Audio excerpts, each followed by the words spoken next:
Hello friend, সুচেতনা শিক্ষাতীর্থ চ্যানেলে সকলকে স্বাগত জানাই।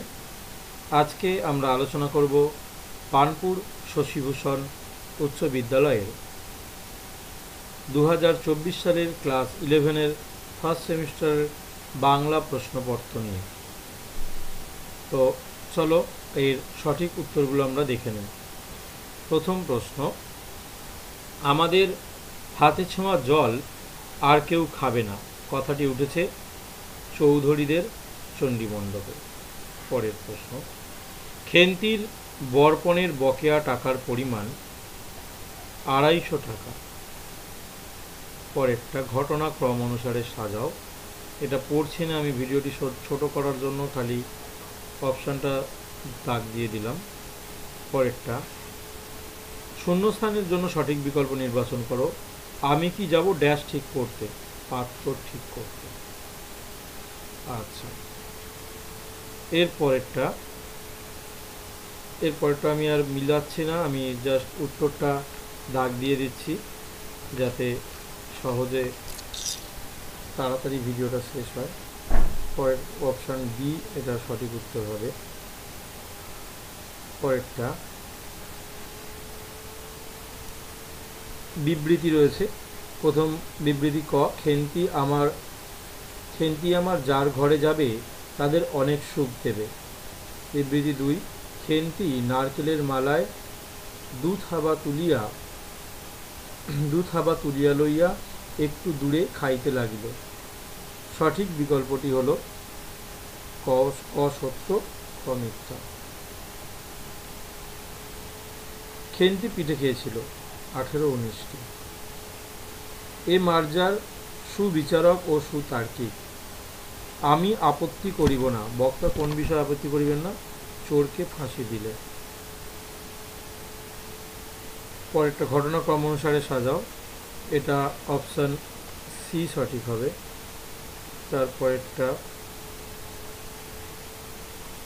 বিবৃতি কারণ উভয় ঠিক, এটা হবে ঠিক। তারপরে, তোমাদের সোহাগের বিড়াল বলতে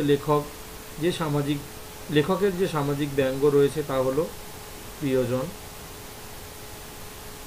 নিজ প্রাণ খুলে দেখলে যা পাওয়া যাবে, এটা সকল শাস্ত্র হবে। সকল শাস্ত্র খুঁজে পাবে সখা, খুলে দেখো নিজ প্রাণ। হাসিছেন তিনি অমৃত হিয়ার নিভৃত অন্তরালে। কেন? কারণ মানুষ পুঁথিকঙ্কালে দেবতার সন্ধান করেছে বলে। নিচের তথ্যগুলি ক্রমানুসারে সাজাতে বলেছে। এটা 1 নম্বর বিকল্পটা সঠিক হবে। কিন্তু ভাগ্য বলে পেয়েছে মহাপর্বতে, মানুষের দুঃখ দেখে রাজ্য ত্যাগ করেন শাক্যমুনি। মগজে হানিছ শুল, মগজে শুনানা, অর্থাৎ এখানে পুঁথি কেতাব পড়া। তারপরে, মধুসূদনের জন্ম মৃত্যু সাল 1824-1873। তারপরে, পাদ্রী গোন্সাগা কি বিষয়ে কৌতূহলীদের সাবধান করেছিলেন?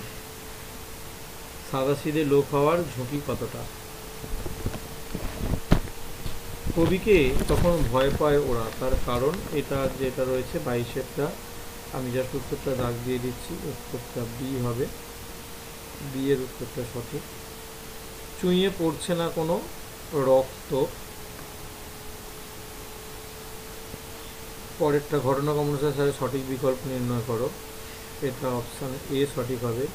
থুরথুরে বুড়োর একমাত্র অতিপ্রাকৃত শক্তি হল ধৈর্য। সাঁওতালি লিপির উদ্ভাবক হলেন রঘুনাথ মুর্মু। মালদা ও দিনাজপুর অঞ্চলের উপভাষা হল বরেন্দ্রী। অষ্টিক ভাষাবংশের 2টি ভাষা হল শবর মুন্ডারি। তৎসম বা সংস্কৃত শব্দের প্রাধান্য রয়েছে এমন ভাষারীতি সাধু। তারপরে, মধ্য ভারতীয় আর্য ভাষার আনুমানিক সময়কাল 600 খ্রিস্টপূর্বাব্দ থেকে 900 খ্রিস্টাব্দ পর্যন্ত। এরপরে 31-এর যেটা রয়েছে বিকল্প এ সঠিক হবে। প্রশ্নটা দেখে নেবে একটু। ভারতীয় আর্য ভাষার নিদর্শনগুলি সঠিক ক্রমানুসারে সাজাও। দেখো ভারতীয়, এইটা একটা সহজ ট্রিক্স রয়েছে এখানের জন্য। সব থেকে প্রাচীন অবশ্যই ভারতবর্ষের ঋগ্বেদ, বেদ হচ্ছে সব থেকে প্রাচীন। এই বেদ একে থাকবে, তো 3 একে একটাই আছে, অপশান সি, এই অপশান সি সঠিক। ইন্দো ইউরোপীয় ভাষার যে শাখাটি ভারতে প্রবেশ করেছে তা হলো ভারতীয় আর্য। অষ্টাধ্যায়ী গ্রন্থটির রচয়িতা পাণিনি। বাংলা ভাষার জন্ম হয়েছে মাগধী অপভ্রংশ অবর্ত থেকে। পরেরটা দেখো, এখানেতে অপশান এ সঠিক হবে।